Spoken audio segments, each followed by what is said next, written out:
L'Italie n'a plus de roi depuis 1946, mais cela ne l'empêche pas de garder un œil sur la lignée de son dernier monarque, le roi Humbert II. Emmanuel Philibert de Savoie, son petit-fils, a annoncé dans une interview consacrée aux médias italiens Corriere Torino ce jeudi 5 juin qu'il ne sera bientôt plus à la tête de la famille royale. Une décision soudaine, qui a été prise par son père, Victor Emmanuel de Savoie, prince de Naples, âgé de 86 ans.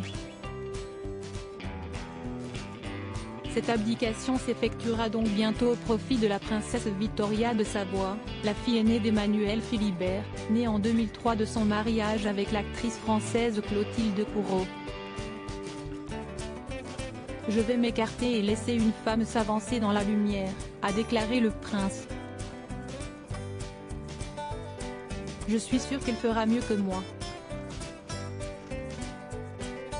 Si estime mon père qui a pris cette décision, que je trouve très juste et moderne. Bientôt, en Europe, il y aura plus de reines que de rois. Tout le monde se rend compte, bien qu'un peu tard, que l'intelligence et la sensibilité des femmes responsables peuvent être merveilleuses. Pour rappel, cette passation de pouvoir à la jeune Vittoria, 19 ans, est possible depuis qu'Emmanuel Philibert de Savoie a fait abroger la loi Salic en décembre 2019, qui interdisait aux femmes de régner. La loi Salic est anachronique, elle est dépassée. Les hommes n'ont rien de plus, sinon rien de moins, a poursuivi le père de famille.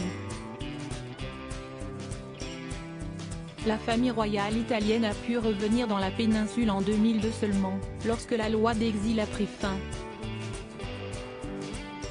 Si le pays est désormais une république, présidée par Sergio Mattarella, Victor Emmanuel de Savoie, prince de Naples et duc de Savoie reste prétendant au trône d'Italie et son fils et sa petite-fille Vittoria en sont les héritiers.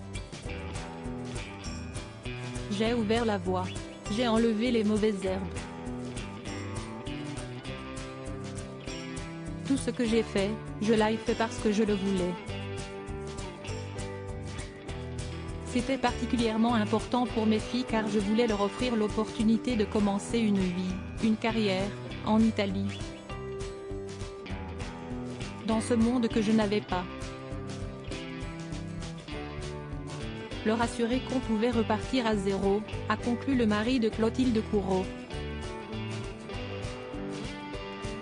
Supérieure à Vittoria et Louisa de Savoie, leur évolution physique. Vittoria préparée à son rôle de chef depuis son enfance. Cette annonce intervient quelques mois à peine après que Vittoria de Savoie a pris part à une messe commémorant les 40 ans de la mort du dernier roi d'Italie. C'était la première fois que la sœur de Louisa de Savoie participait ainsi à un événement royal officiel. La messe en l'abbaye d'Hautecombe réunissait le prince Victor Emmanuel et le prince héritier Emmanuel Philibert, qui ont accompagné la princesse dans ce rite initiatique, là même où sont enterrés le roi Humbert II et son épouse la reine Marie-Josée.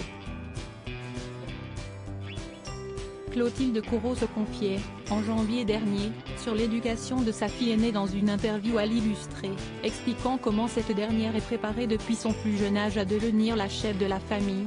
Plus il est très formé, plus il est enraciné et construit, et plus il saura être juste dans ses responsabilités vis-à-vis d'une famille qui a autant compté dans l'histoire et qui compte d'ailleurs toujours, symboliquement, expliquait alors l'actrice et princesse.